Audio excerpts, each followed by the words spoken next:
Okay, moving on to the next item of business, is debate on motion 15613 in the name of Jackie Baillie on addressing the crisis in social care now. Members wishing to participate in the debate should press the request to speak button, and I call on Jackie Baillie to speak to and move the motion up to 7 minutes. Ms Baillie. Thank you very much, Presiding Officer. The SNP government have been in power for 17 years. They've had 17 years to come up with a sustainable plan for social care, but they've simply failed to do so. The National Care Service was a Labour idea that arose more than 13 years ago following the C. diff outbreak at the Vale of Leven Hospital, where people were discharged straight into care homes without testing. The parallels with the treatment of older people during COVID are self-evident.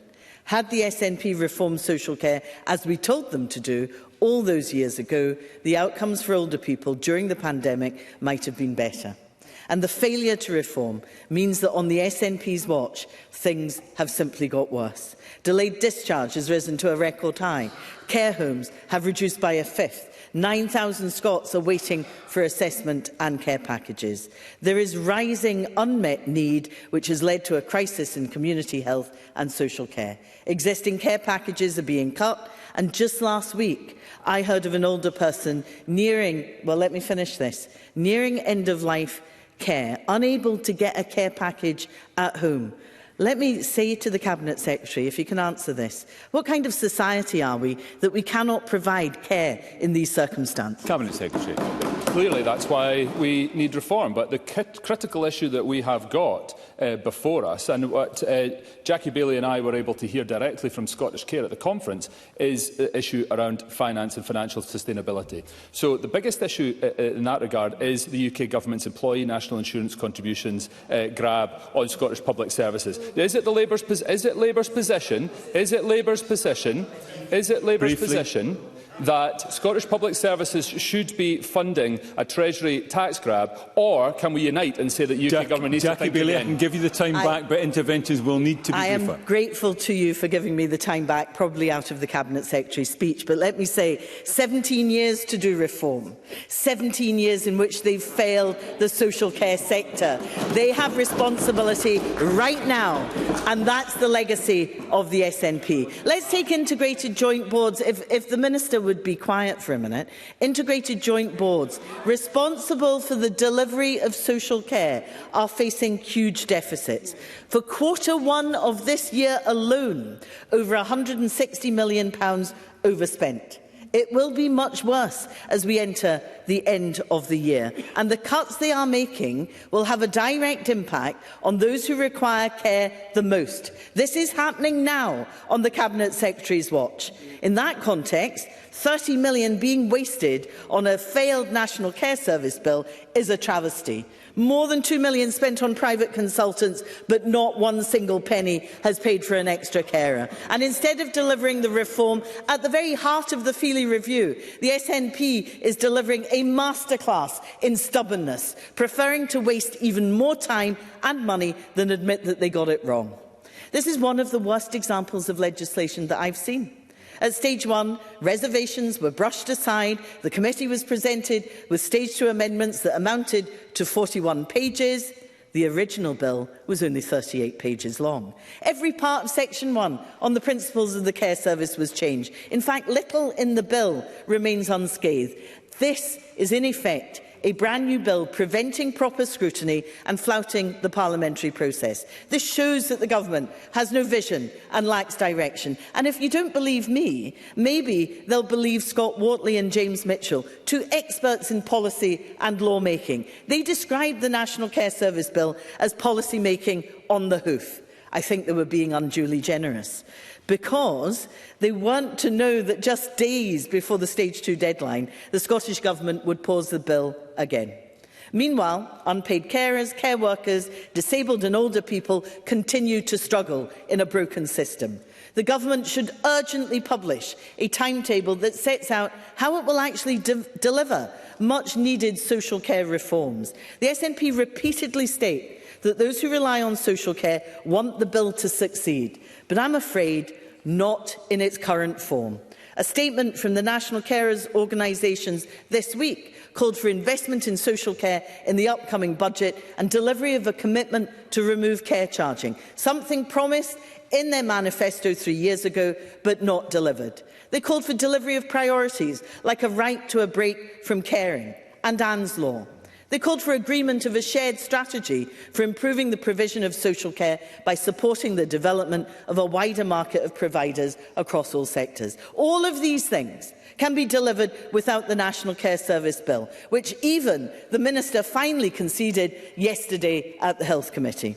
So there is no excuse for not acting now, rather than trying to cover the SNP's embarrassment at their confused bill. Now, the UK Labour Government has delivered a record budget settlement for Scotland. That includes £789 million of health and social care funding this year and an additional £1.72 billion for next year. That's a fact. And an additional up to £330 million for national insurance contributions. But it's up to this SNP government to spend it wisely. And frankly, their track record is not very good. The SNP must address the mounting pressure on IJBs, or there will be devastating consequences for people who rely on care services and for our entire healthcare system. And they must deliver for frontline health and social care staff. It is time to stop spending millions of pounds on failure.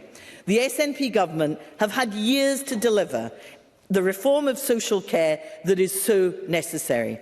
I'm here long enough to remember the endless government working groups on ending the postcode lottery of care.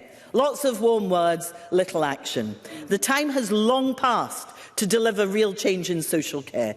And instead of trying to save face, the government should get on with what it can do now.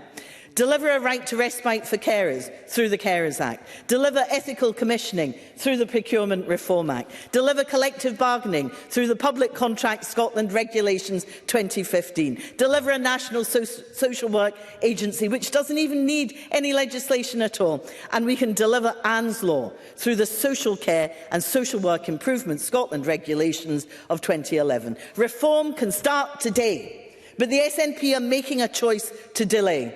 These proposals command support across the chamber. The government should get on with delivering them. I move the motion in my name. Thank you, Ms Bailey. I now call on Neil Gray to speak to and move Amendment 15613.4. Up to 5 minutes, Cabinet Secretary. Thank you, President Officer. I move the amendment in my name and my colleagues. Over the course of a lifetime, every one of us will be touched by social care, social work or community health support. Whether we access care directly or have family or friends who do, it is the backbone of a thriving civic society. In Scotland, our unpaid carers and paid social care workforce do an outstanding job in providing care and support to those who need it. But more often than not, they are working in a system that feels like it's working against rather than for them. And I know that was reflected to the Minister and to COSLA's lead, Councillor Paul Kelly, at the Carers Parliament this morning. And this is something that I also hear time and time again from people accessing services, something about which Jackie Bailey's speech ignored. There are pockets of good work, excellent work, taking place locally across the country. But despite this, there are fundamental issues that urgently need addressed if we are to ensure that the sector is fit for purpose for future generations, to end the postcode lottery of care provision and make sure that we are delivering for the people in receipt of social care. I'll give away briefly. Stephen Kerr. And very briefly, all of that is well and good, but what's he going to do about the massive deficits that are accruing in all of this health and social care partnerships across Scotland, to the tune of hundreds of millions of pounds? Cabinet Secretary. We have invested over the course of this Parliament an extra £1 billion in social care.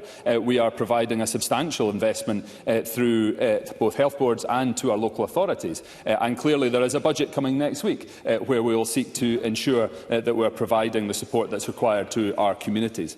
This is what Derek Feely found during his work leading the independent... I'll need to make some progress and I'll try to come back to Ms Duncan-Glancy if I can. This is what his recommendation was, that we establish a national care service underpinned by a human rights-based approach, giving voice to people with lived experience at every level. That was accepted by this government in full, and we have been working to fulfil that commitment ever since. Thousands of people told him then what they are telling us today, that things need to change. Last week, disabled people's organisations published an emotional and powerful open letter. In it, they highlight that, and I quote, "wholesale reform is so urgently needed." The Alliance, a collective of third sector providers across Scotland, said that they are, quote, "committed that as long as there is a bill, we'll work to make it as good as it possibly can be." And Age Scotland said the bill is absolutely vital. It can be better. There are more details to be provided, of course, but I think everyone has to think about what more they can do to deliver good quality care. Presiding Officer, our communities across Scotland are begging for us to do the right thing. We need to get on and deliver what people want. A rights-based system that puts people at its heart, one that allows for greater monitoring, consistency and oversight. As outlined in the amendment that I have put forward, it is clear there is unacceptable variation in performance across Scotland, and it is the people of Scotland that are paying the price for that. Our work on delayed discharge has shown that you are over 10 times more likely to be delayed in hospital in the worst performing area in Scotland compared to the best. And colleagues may be interested to know that, for example, in Ayrshire, which spans 3 integration joint boards and a single shared health board, delays vary from 25.5 per 100,000 in East Ayrshire to 98.2 per 100,000 in South Ayrshire. That is an absurd and unjustifiable level of variation. It is simply not good enough, not least for those that should really have been at the heart of these discussions, and that is those who receive social care. I'll give way briefly to Pam Duncan-Glancy. Pam Duncan-Glancy, briefly. I thank the Cabinet Secretary for taking that intervention. And one of the areas that he hasn't picked up on in the letter that we shared with the Cabinet Secretary this week was this. As we wait for reform, members of our movement are reporting that they cannot get washed, dressed or go to the toilet or eat. That is what's happening in social care services across Scotland today. What does he have to say to disabled people today who can't get washed, dressed or go to the toilet? Cabinet Secretary. That is totally unacceptable, and that is why we need reform. And we need to see investment going into where it can be delivered to make the best possible change for disabled people and those that are acquiring social care. So anyone that is trying to frustrate the process of reforming social care need to reflect on those facts. The system isn't working. We need to focus our energies on accelerating the process, on making sure that we can make progress on the areas that we can agree on, but challenge ourselves on those areas where there isn't agreement. Ensuring we provide a social care and community healthcare system for the future is an investment for all of us. We have an increased investment going into social care by £1 billion over the course of this Parliament, contrary to Labour's factually inaccurate motion. But investment alone has not driven the kind of improvement that people need and expect. And the looming danger of the employer's national insurance contribution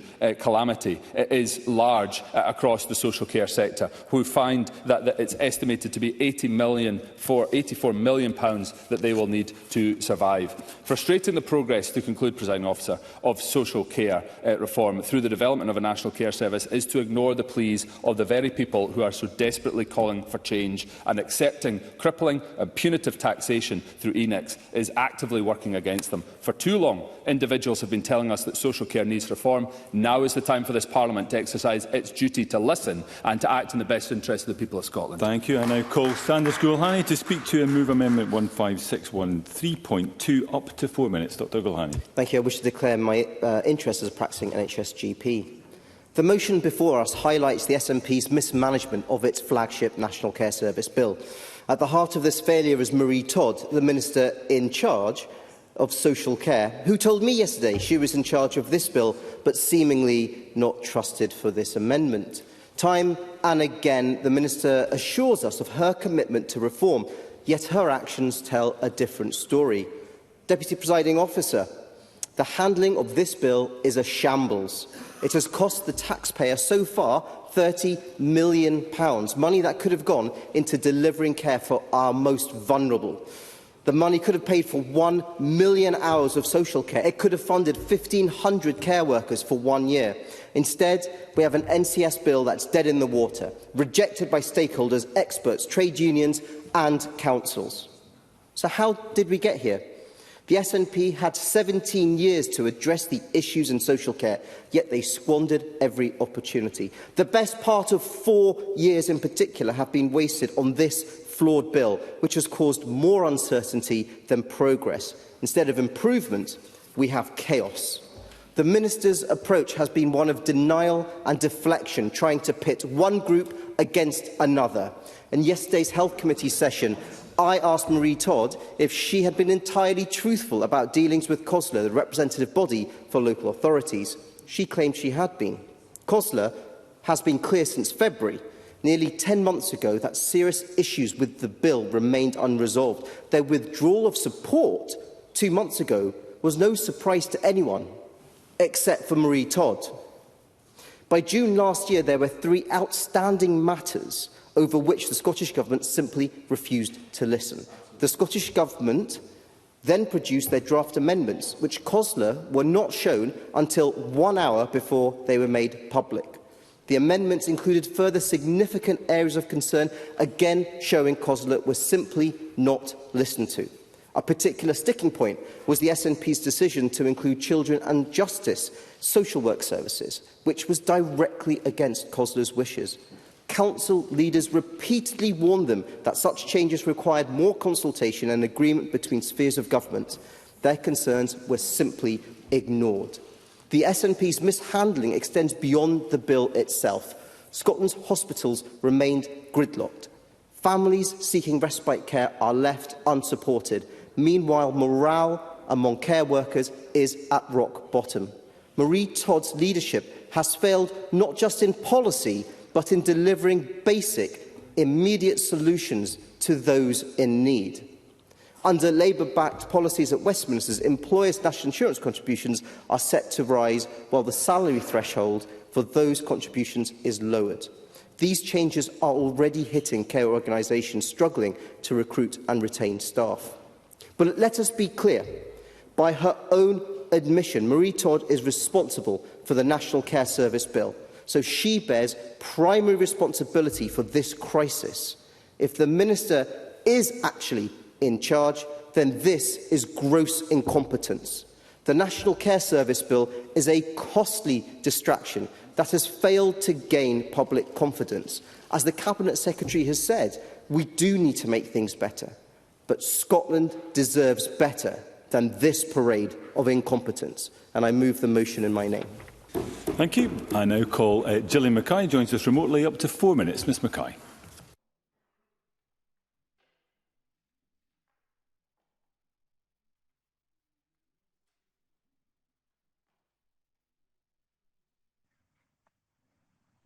Thanks, Deputy Presiding Officer.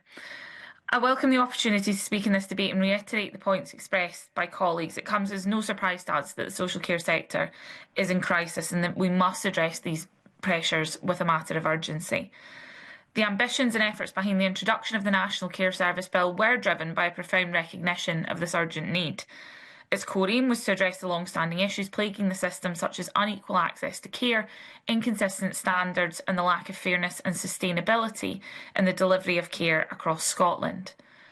Initially, the plans followed a bold commitment to deliver compassionate, person-centred care with an aim to ensure key areas of reform, including enhanced support for unpaid carers, care home visitation rights and efforts to improve the experience of the social work and social care workforce.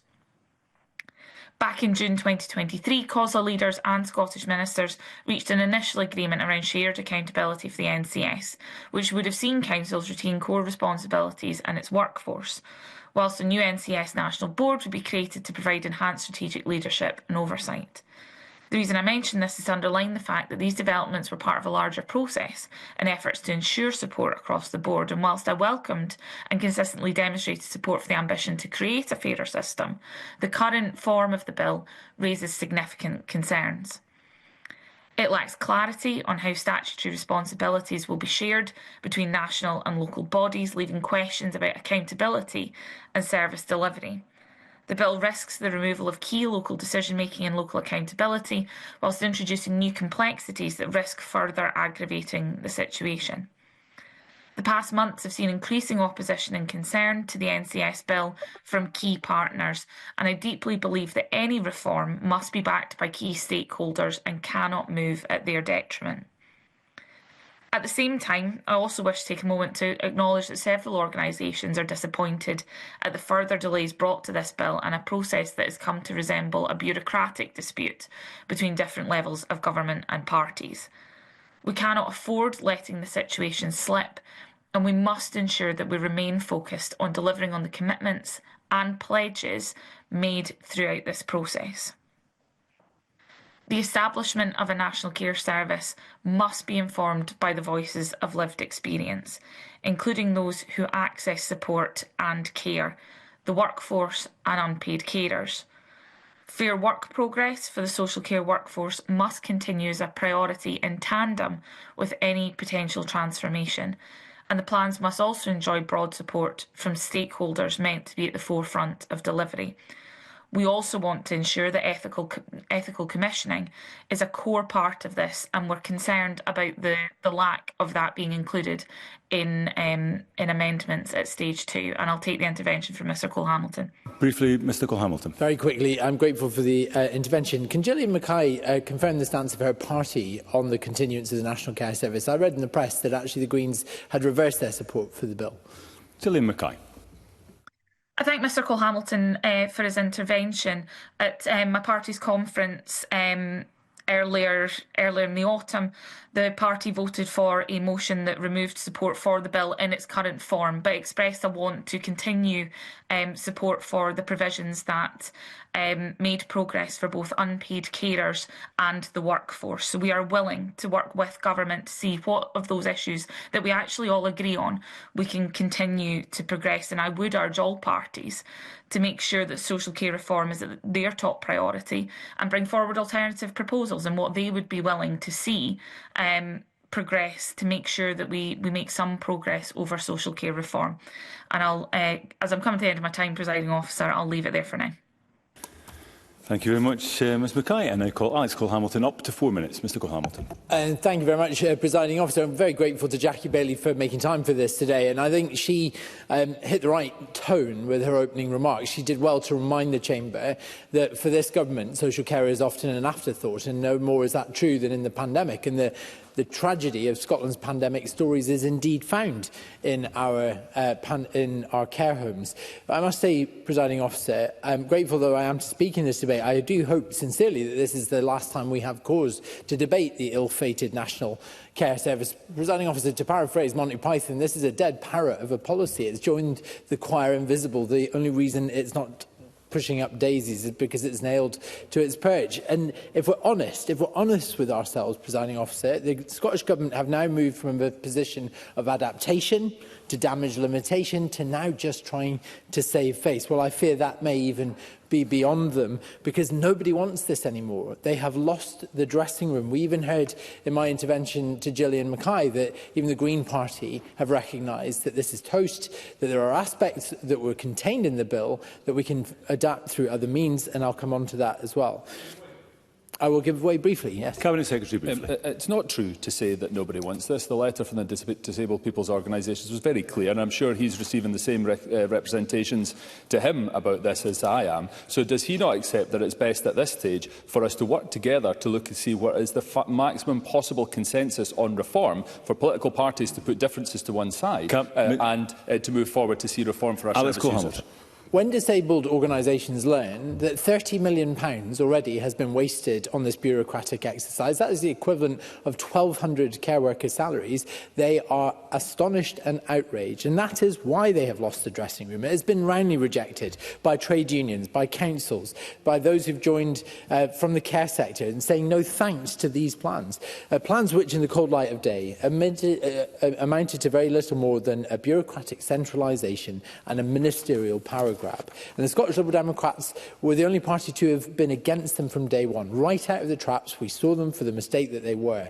We are pleased that every other opposition party, including the Green Party, who were once squarely behind this, have now reversed their support. And 2 years since being introduced, this National Care Service is dead in the water with nothing to show for itself, rather than that £30 million black hole in our public finances that I've just described in my response to the Cabinet Secretary. If ever you were looking looking for an example, presiding officer, of government mismanagement, then it is this, because our social care service is in dire need of attention and reform. It is in crisis, yet none of that £30 million has been spent on the solutions to those problems. Not a single penny. How galling that must be to the thousands of people who work in social care or rely on it in this country, and who have worked for years under immense strain and have been roundly ignored by this government, who care for the people we love, who did so much during the darkest days of the pandemic, and who have been unpaid, underpaid and unvalued for so long.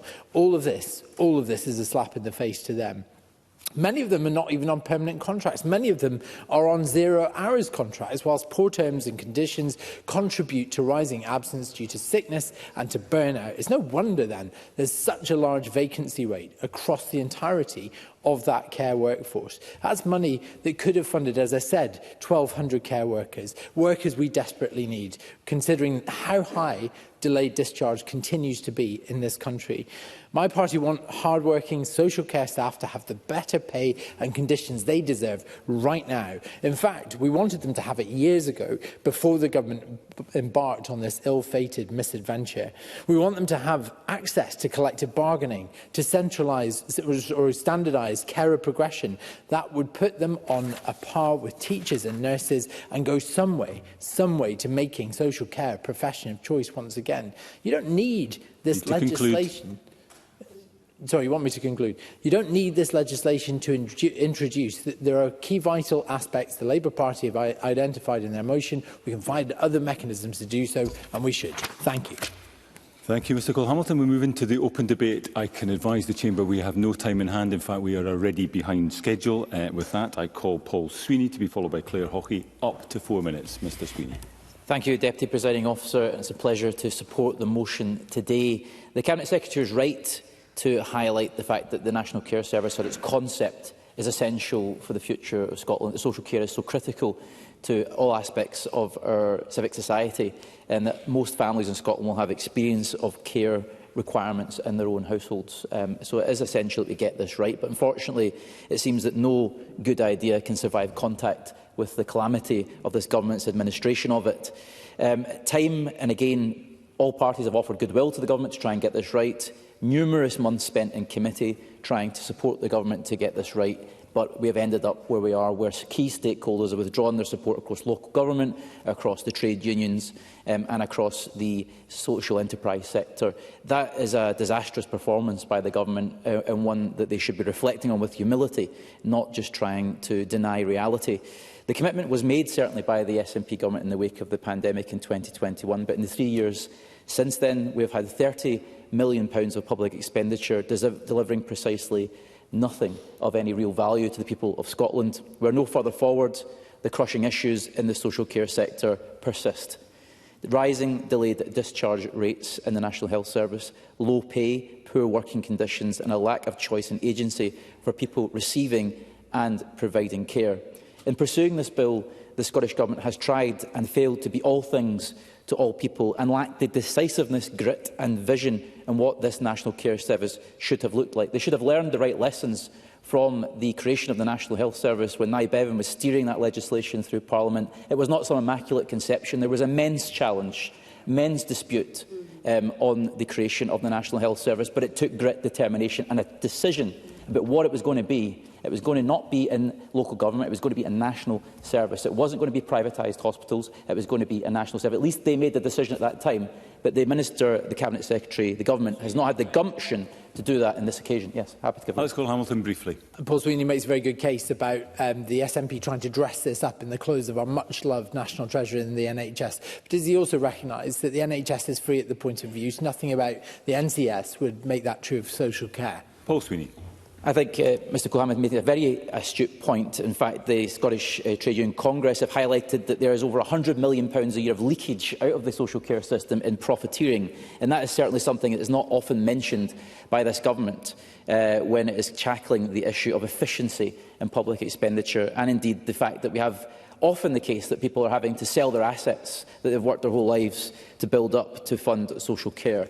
It is essentially private profiteering of asset sales that is a challenge in our society today. We have seen that 3 years into a parliament that was meant to introduce a national care service bill, it's no further forward, and indeed the number of care home places has dropped by 6% in the last decade. Precious time has been wasted when this government could have been acting to deliver the immediate changes needed in social care. And indeed, the Minister conceded as much at the committee yesterday. We have no ANS law, we have no right to breaks, no collective bargaining, the list goes on. These changes could have been introduced long before now. We could have been building the framework of the National Care Service without holding it hostage for one grandiose piece of legislation. And indeed, the Minister mentioned that these recommendations in the Feely Review could have been implemented without that primary legislation. However, the end of this Parliament is fast approaching, and instead of taking those steps, the Government remains devoted to pursuing change through one labyrinthine bill that has unfortunately run out of steam. Certainly, Labour remains committed to a national care service and remain open to collaboration to reform social care, but the Minister should accept that this bill in its current form is simply not salvageable and is not the way to deliver this change now. Neither this Parliament nor the public expenditure can afford for us to spend more time considering the bill in its current form. So I would urge the Government to return to the drawing board with a focus on the actions we can take now to realise areas of consensus and crucial change in the social care sector in Scotland. Thank you. I now call Claire Hockey to be followed by Stephen Kerr. Up to 4 minutes. Ms Hockey. Thank you, Presiding Officer. Presiding Officer, it's difficult to overstate the importance of our social care services. They're absolutely vital to individuals who receive care, their families, our communities and our society as a whole. Most of us will need the social care system at some point for ourselves or a loved one, and I'm extremely grateful for the commitment and compassion of the hundreds of thousands of paid and unpaid carers that support towards others. Last week's open letter from the Disabled People's Movement criticises how the National Care Service has become a political tug-of-war. And I agree, it's hindering crucial progress. However, there are many areas of the draft amendments which have broad support across the Chamber and across stakeholders. The devil is in the detail of others. What's abundantly clear is that the status quo cannot continue. The social care system needs fundamental reform. Last week in Chamber and yesterday in committee, the Minister for Social Care reiterated this point. And the conversations that the Minister, her colleagues and many of us across the Chamber will have had with constituents underline the reasons why change is necessary. These are conversations around access to high-quality, consistent services where and when they're needed, ending with what is completely an unacceptable postcode lottery and huge variation across the country. They're around oversight. This government this year has increased investment in social care by £1 billion, yet we've not seen the improvements that we hope to, and we must understand why. Governance and planning must change and must include people with lived experience in a meaningful way. These are also conversations around valuing the social care and the social care workforce. The workforce is largely a female one, over 80%, and many of whom work part-time. The Minister reported last week that good progress is being made towards sectoral bargaining, a vital tool in tackling wider issues such as in-work poverty, which have a disproportionate effect on women. Presiding Officer, I would also like to briefly touch on the issue of the UK Government's changes to employers' national insurance contributions. These will potentially cost the sector £80 million each year. An impact the Minister has warned could be catastrophic, especially where systems are already precarious. This isn't £80 million for 1 year. This is £80 million for every subsequent year. I don't have time. And we should not forget, of course, that staffing in this sector continues to be deeply impacted by the ongoing effects of Brexit, which the UK Labour Government continues to bury its head in the sand about. And I've written to the Chancellor to express my deep concerns regarding the national insurance changes, which seem to have stemmed from a lack of detailed modelling or any consultation on social care in Scotland. The sector must be exempted from this tax rise as a matter of urgency, and I would urge those on the Labour benches to press that point with their UK colleagues. Presiding Officer, I would like to finish with a quote from the open letter, which has been already mentioned in the debate, from the Disabled People's Movement. The movement and its members, alongside the third sector and carers, have invested huge amounts of time, energy and emotion in trying to develop a truly participative and positive national care service, one which would value the user as well as the workforce, one which will be the envy of the UK and the world. This must not be wasted. Presiding Officer, our social care system requires fundamental systemic change, and those changes and the human rights approach that they encompass need to be bedded deep in our legislation. Thank you. I now call Stephen Kerr to be followed by Colin Smith. Up to 4 minutes. Mr Kerr. Well, last Thursday, the Minister in charge of this bill reported her total failure to this chamber without a word of apology. 4 committees of this Parliament told her the bill was flawed. Every major stakeholder told her they had no confidence in the bill. £30 million of taxpayers' money squandered. And what made it worse was her unwillingness to accept any ministerial responsibility or to apologise. Presiding Officer, in my professional experience, any employee in any other job, in any other walk of life, would have left the building with their belongings in a cardboard box. But when I put this to the Minister, she told me, and I quote, "To be fair, that is exactly what I would expect from Stephen Kerr. The Conservatives have opposed the change at every turn. By their very nature, they like things to stay the same. That is the essence of Conservatism." Not true. My mother, Minister, my mother had dementia. The carers in the home she was admitted to were exemplary. Truly wonderful people, doing a difficult job with tact, love and good humour. That is why I want to see how we value care and carers changed. In time, my sister and I had to sell the family home we grew up in to fund my mother's care. My wonderfully decent parents always lived modestly. They paid their taxes, they saved. But at the end of the day, every penny they had saved, including their principal asset, their home, the council house they had bought, was needed to pay the bills. My parents wanted to pass something on to their grandchildren to help them with the start of their adult lives. It didn't quite work out like that. And my family is far from unique. We all want our parents to have the dignity they deserve in their senior years, especially when they become dependent on others. The Scottish Conservatives want to end the disparities in choice and quality of social care across Scotland. The SNP say they recognise the need to address these inequalities, but their execution has been disastrous. They wanted, as in so many of their so-called reforms, to take power from local communities to the centre. And here is what COSLA said in 2021. Council leaders together voiced their opposition to the recommendation which proposes the removal of local democratic accountability from adult social care and the centralising of the service under a national care service with accountability falling to ministers, a move they described as being detrimental to the local delivery of social care and its integration with other key community services. That's what COSLA said. The Finance and Public Administration Committee nearly 3 years ago were, and I quote, not confident that the figures presented in the updated FM, Financial Memorandum, and the accompanying shared accountability paper are an accurate reflection of the final costs of the bill.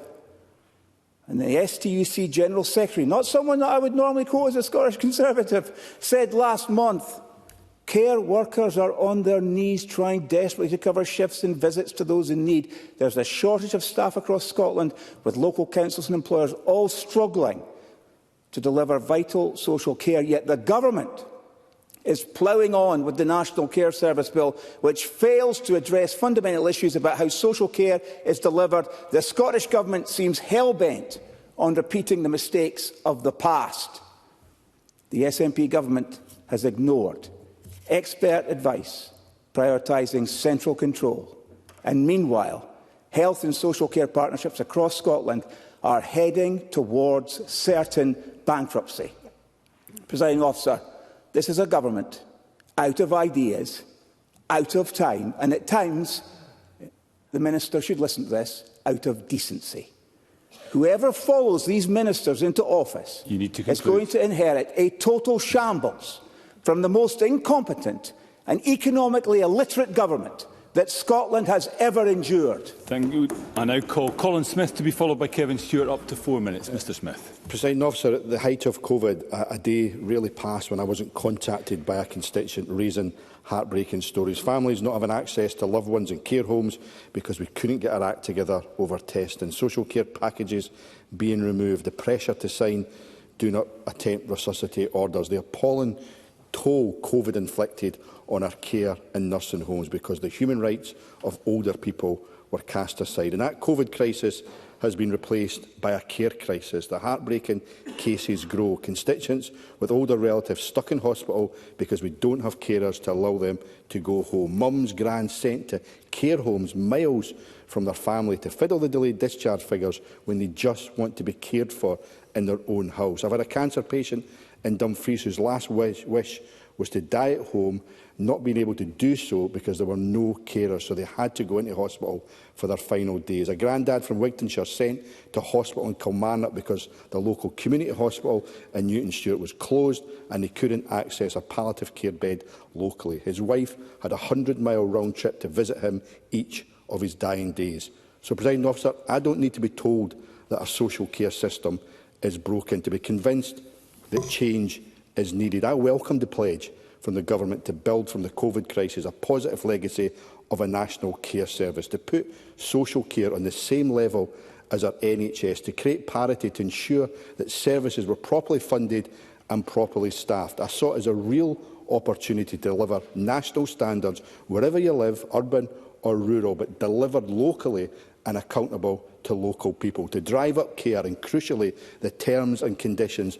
of those care workers. And I saw it as a chance to move the dial away from the privatisation of care to a public service publicly delivered. But the National Care Bill does not do any of that, and any lingering support, any hope that it could, has all but collapsed. Yet the Government remain in complete denial. This botched bill has been slated by the Parliament's committees, Health and Social Care, Finance, Delegated Powers, Education, Criminal Justice, Local Government, all raising serious concerns. It's opposed by COSLA, the STUC, the GMB, Unison, Unite, the Royal College of Nursing. NHS board chairs and chief executives have warned it will not address the challenges that social care faces. And I have to say the unsavoury sight of ministers in this chamber constantly pitching those cared for against care workers and the unions, frankly, is not acceptable. Or claiming that national government will be the saviour of failings in local government won't win any support inside or outside of this Parliament. But the Government can secure the support of Parliament and stakeholders if it focuses action and resources on tackling the current crisis and delivers at a pace what we do all agree on. That means getting on with providing the right to respite care. I'll take an intervention if I have time, but we won't get the time back. Okay, apologies, I'll have to continue. But what we need to do is to get on with providing those things that we do agree on. That's the right to respite care, Anne's Law, ethical commissioning, collective bargaining and the establishment of a national social work agency, all of which can be delivered, as we've heard, using existing laws. Presiding Officer, the Government launched its plans for a national care service with much fanfare. Parallels were even drawn with the creation of the NHS. But just saying something in a press release does not make it so. There is no rescuing this proposal. The Government should scrap the bill. It should get serious about dialogue to create something that will be, rather than just be called, a national care service. Thank you. I now call the final speaker in the open debate, Kevin Stewart. Up to 4 minutes, please. Thank you very much, Presiding Officer. And it's one of these debates where you come in and you think you're going to say one thing, but you're actually going to say something completely different. And I would remind this chamber that we are all elected to represent people. And people have told us loud and clear that they want to see radical change in care delivery. People want to see an end to the postcode lottery. They want to see national standards that apply everywhere. And they want to see a human rights-based approach in terms of the delivery of care. But what we have had of late is us ignoring, many in this place ignoring, the wishes of people the length and breadth of the country who are care service users. And instead, what we have is a situation where this debate is all about politics, power and resources, and not, as it should be, about people. And I hope that folks in this chamber today will listen much more to the calls from the voices of lived experience around about what they want to see.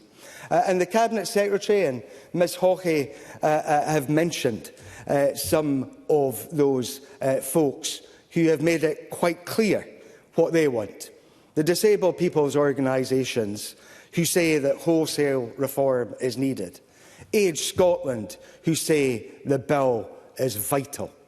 Now, on Monday of this week, I went to visit a constituent at home, a disabled constituent who is about to have part of a care package removed. That removal of that care package will mean that that person is no longer able to live a free and independent life in their own home. A decision that has been taken, I haven't got time, a decision that has been taken without due regard to that person's human rights, their independence and freedom. Now, at the end of the conversation on Monday, we started to talk around about the rules that local authorities, health and social care partnerships follow, often rules that they apply themselves.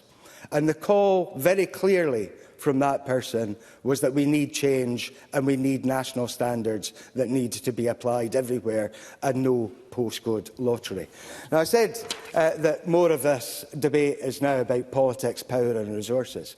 And there are folks who want to keep the power and resources, and I think COSLA, in terms of some of the way that they have handled this, have gone about it entirely the wrong way, and that they have failed to listen to the voices of lived experience, many of whom who have no confidence whatsoever in councils in terms of how they have been treated. So my appeal, Presiding Officer, in all of this is let's cut the politics. Let's move the power more towards the people in terms of the human rights-based approach and use the resources in the way that is required to ensure that people continue to have independence and freedom. Cut the politics, give the power to the people, and let's make sure that we target the resources properly. Thank you very much, Presiding Officer. Thank you. We now move to closing speeches, and I call first Gillian Mackay, again up to 4 minutes. Ms Mackay.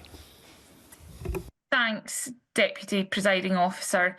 I don't actually know what hope this debate will have given to anyone who's concerned about their care or a loved one's care. Watching MSPs shouting at each other, talking parliamentary process rather than the actual vision we should have for social care reform, and crucially, what we are individually going to do. I'm committed to ensuring that we see that reform, that we see equality across local authorities and what people are entitled to. Money is hugely important. Absolutely no one can argue that. But as I said at stage 1 of this bill, you don't need money to change culture. And culture is a huge part of the issues that we have. There are a great many things that we should have made an awful lot more progress on long before now.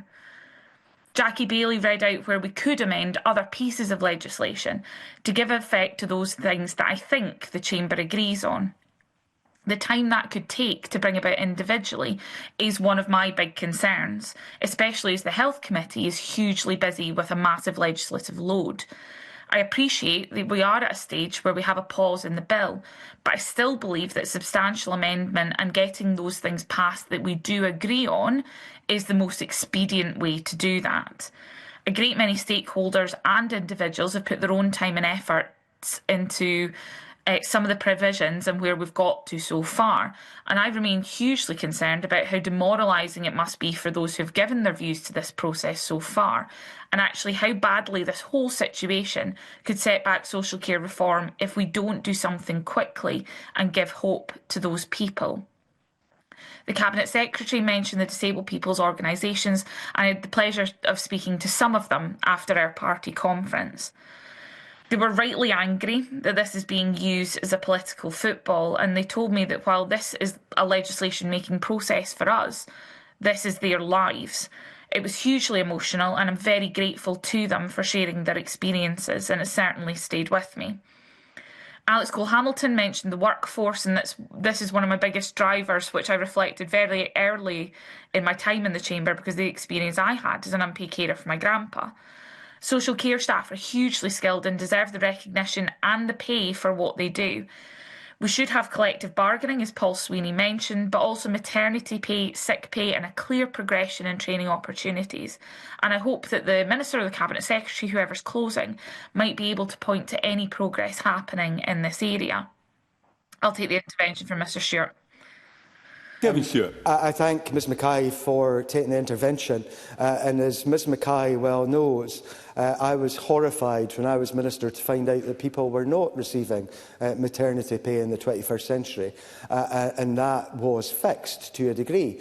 But the amount of negotiating that it took to get that in play was quite unbelievable. And that's why we need a national care service to make sure that we don't have those difficulties in actually getting fairness in the workforce. I appreciate Mr Stewart's intervention and I know the negotiating effort that took, but I do think there's other things that we should be exploring as well. One of them should be ethical commissioning, where we could put some of those provisions in there to ensure that we don't see organisations taking advantage of their staff or profit, for example, leaking from the system. And we do need to make sure that there is fair funding to all of the social care sector. Many colleagues will have had emails this week about hospice funding, and there are many third sector providers who are concerned about how their care homes are going to continue to operate. And we do need to acknowledge the issues that the national insurance changes have caused to the sector. And I know Jackie Baillie heard that at the conference that we both spoke at. Very privileged to be the convener of the CPG on carers, and I will be looking to amend some of the provisions that relate to unpaid carers to strengthen access to care support plans, as well as many other things. However, I am very aware that I'm running out of time, Deputy Presiding Officer. There are many other issues we need to solve, and I don't think we have got anywhere close to that this afternoon. Presiding Officer, the recommendations of the Feely Review remain relevant today more than ever, and it's vital that they are implemented to the greatest extent possible. Thank you, Ms Mackay. I now call Brian Whittle up to 4 minutes, please. Thank you, Deputy Presiding Officer. I'm going to start, Deputy Presiding Officer, with a point of consensus. I know that everyone in this chamber recognises the growing crisis in the social care sector that not only impacts that sector but also a significant knock-on effect for the service delivery in our NHS, which is, of course, in itself under intolerable strain. We are all desperate to see positive outcomes for social care and our NHS, and I absolutely believe that the Cabinet Secretary and the Minister share that concern.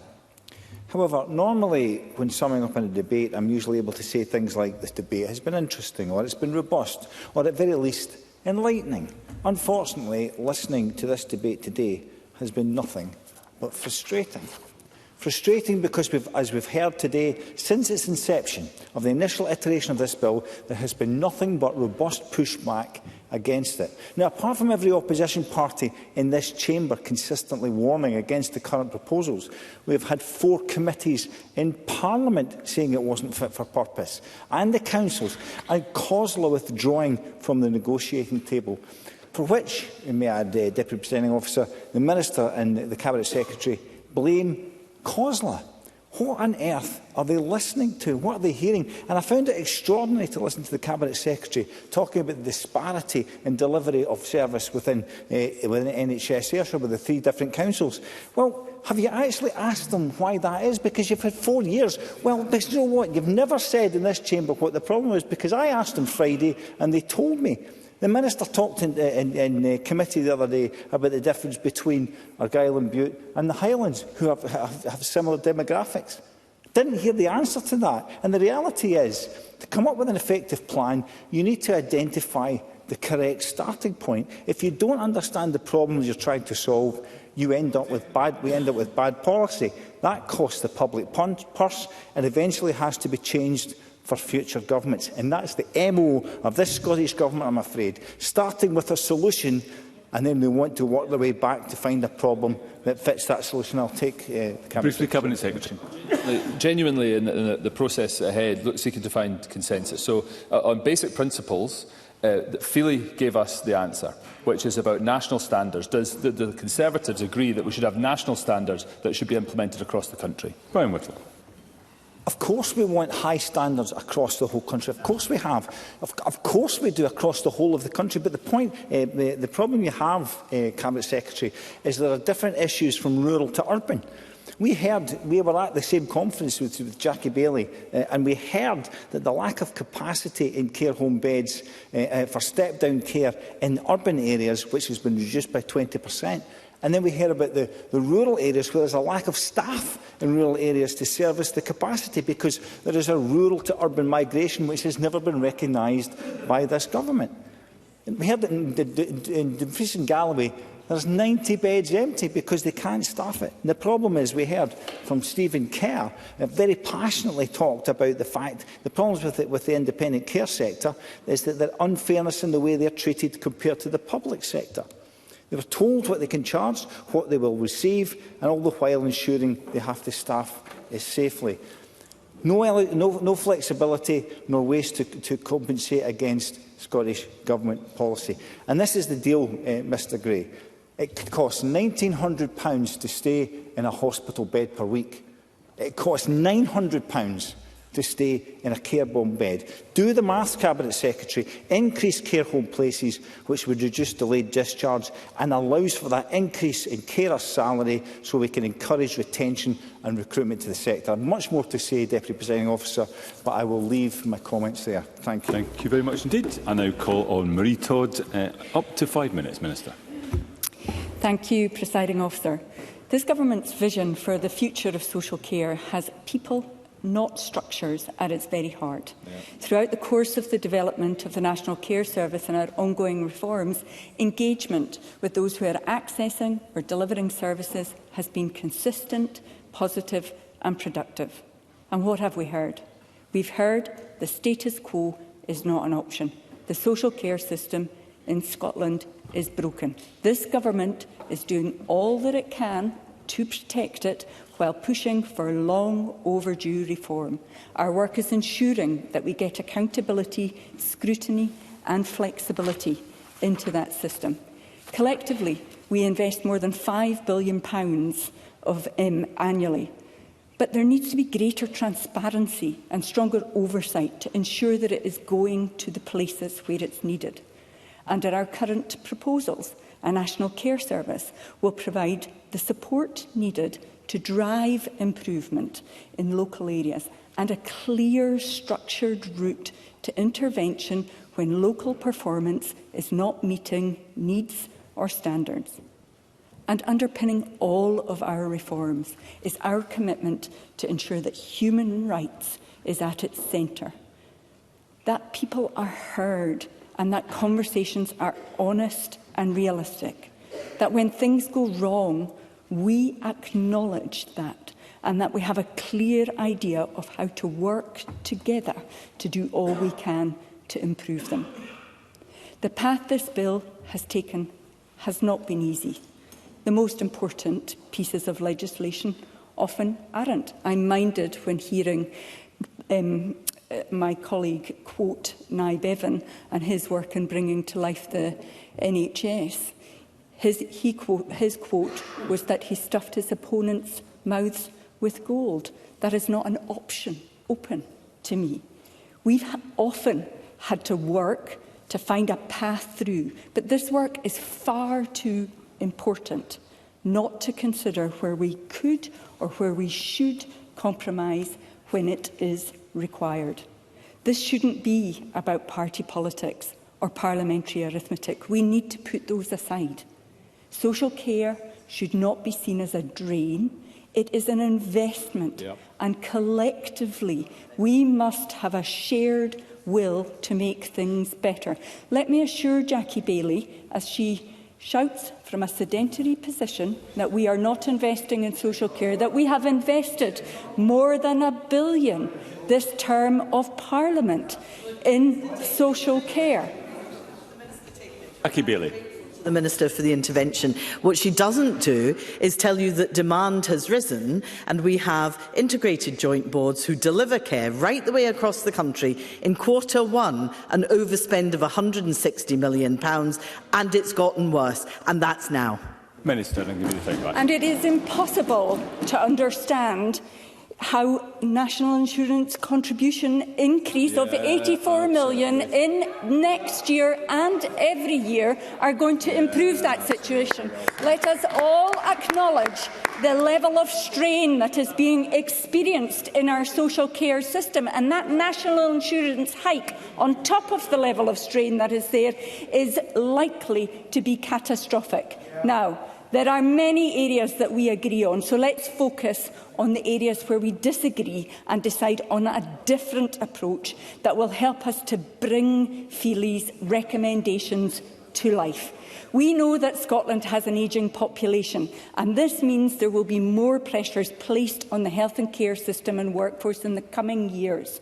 Feely's review highlighted the projected increase in the number of people living with dementia, and it means that we need to start planning now. We need to shift from crisis intervention to prevention. We have to work together to find and deliver on the opportunities that will help us to address this challenge and protect the sector for future generations. Now, that must, I believe, include a rethink on the crippling taxation measures being introduced by the UK Government.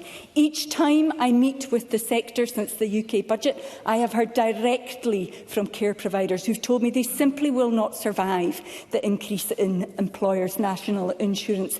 They genuinely don't know if they are going to be in business next April. They tell me this national insurance hike will be catastrophic, and they face this hike at a time of immense pressure with few options to raise money to cover it. In areas like the Highlands, where I live, there is market failure already. NHS Highland has lost 200 care home beds in the last 2 years.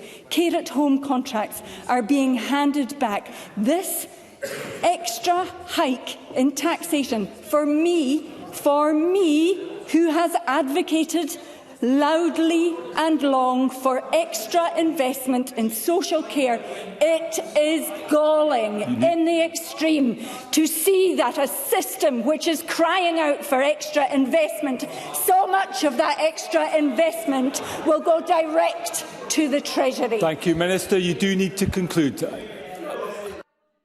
That quote from Age Scotland, very briefly, who said, "We have been talking for years about the need for reform in social care. The NCS right now, to some degree, is the vehicle to do that. There is not a single other vehicle on the road to deliver that reform." I am quoting Age Scotland. It is on the Parliament, the Scottish Government and all of the partners that are involved in social care services to make this bill better and to come to the table with... You have to conclude. I now call on Carol Mockin to wind up the debate. Up to 6 minutes, Ms Mock. Thank you, Presiding Officer. And it is true, I must start by saying that when the Parliament began back in 2021, there was a genuine enthusiasm about the prospect of a National Care Service. Only 3 years later, the enthusiasm is simply dead in the water.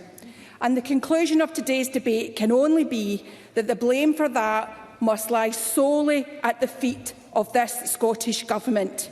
And I wish we could have heard just a bit of reflection on their part of this. I'll give way briefly, please. Brian Whittle, briefly. I appreciate giving way. Would the member agree with me that when you listen to the Minister say that we should come to the table and give her our ideas, the Government has to listen to what everybody else is saying here and take that into consideration? Carol Mockin. I thank the member. We have tried and we have tried on these benches to work together. The fact is, we have heard today this government's proposed a national care service that was so unfit for purpose, nearly every stakeholder in the country flatly rejected it. Trade unions, councils, health boards, we heard from the members opposite, reminded 4 committees have raised concern. And on top of that, the vast majority of carers we have all spoken to simply do not recognise, I'm going to make way, the current plans as anything close to the promises that they made. They feel let down, and rightly so. And if I can say to the Cabinet Secretary, that is the message that everyone is coming back to members in this chamber with. They feel let down, and rightly so. The loud and clear message should be that we need delivery on a national care service. And I ask the Government, what is power if you cannot deliver? And you certainly cannot deliver. We have heard from endless speakers today, including the Minister, that the status quo is not an option. Absolutely. Members across the chamber are saying this, but the Scottish National Party has had 17 years to fix our social care. It has more than 3 years to get the bill right, and this has simply been failed upon. And yet today, no reflection on that at all, simply brush it aside and seek to blame others. Presiding Officer, despite so many Scots in urgent need of social care, 3 years, 3 Cabinet Secretaries and 3 First Ministers, and there is nothing to show for it. Now is the moment to get to work in taking immediate action to start fixing Scotland's fundamentally broken social care sector. The Minister of course, briefly, please. Does Cal Mocken agree with me that Anne's Law could be delivered now without the NCS? And does Cal Mocken further share my disbelief that Marie Todd in committee said Anne Law's amendments were not ready for introduction? Callum Mocken. Absolutely, sure. Absolutely. I know we're tight for time. The Minister, if the Minister is actually in charge, must show leadership. The poor performance from the Minister in this cannot be understated, and I think the discussion in committee demonstrated this. Pursuing the bill today has cost the taxpayer £30 million. £30 million has been wasted due to the Minister and the SNP incompetence in this. Contrary to the Minister's assertions today and over the last few weeks, the bill really does not and has never touched on delivering the Feely recommendation. The Minister just would not take advice on this.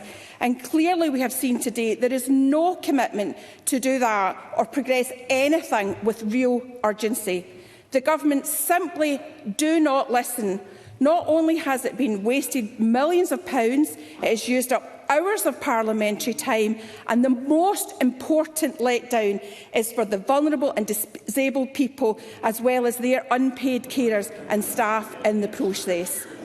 And yet yesterday, eventually in reply to my colleague Paul Sweeney in committee, the Minister told the Health, Social Care and Sports Committee that much of the recommendations of the review can be implemented without primary legislation. And my colleague Jackie Baillie has over many months outlined, and again today, the legislative vehicles for fixing social care now. From moving forward with collective bargaining, the essential Anne's Law, right to breaks, social work agency. But what does the Cabinet Secretary do? What does the Minister do in committee? It talks. It talks. It does not deliver. Our communities would like to see action from the tired and out-of-touch administration. For change to happen, the wheels need to be in motion now. In fact, they should have been in motion for the last few years. Now, the UK Labour Government budget has delivered £789 million of health-related consequentials this year and £1.72 billion for our NHS and social care next year. This Government has to decide how will it deliver change in Scotland.